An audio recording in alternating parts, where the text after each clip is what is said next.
এই মুহূর্তে দাঁড়িয়ে কলকাতা বিমানবন্দরে আমরা যে জায়গাটা রয়েছি সেই জায়গাটা বাঁকড়া। কলকাতা বিমানবন্দরের এটি রানওয়ে এবং এটি ট্যাক্সিওয়ে।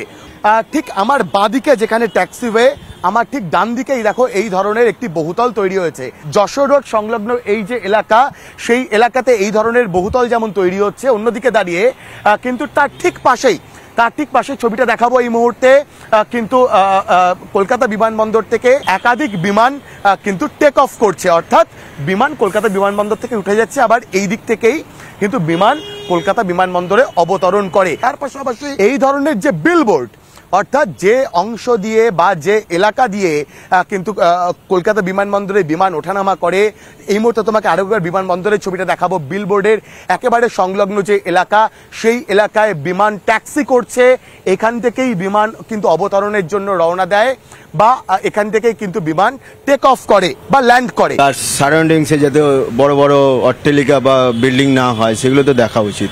আমাদেরই তো রিস্ক, আপনার আমার সবার রিস্ক। সত্যি যখন নামে এখন মনে হচ্ছে লেগে যাবে, বড় বড় প্লেন নামে ভয় লাগে, মনে হচ্ছে এই লেগে যাবে। নিঃসন্দেহে আতঙ্কের।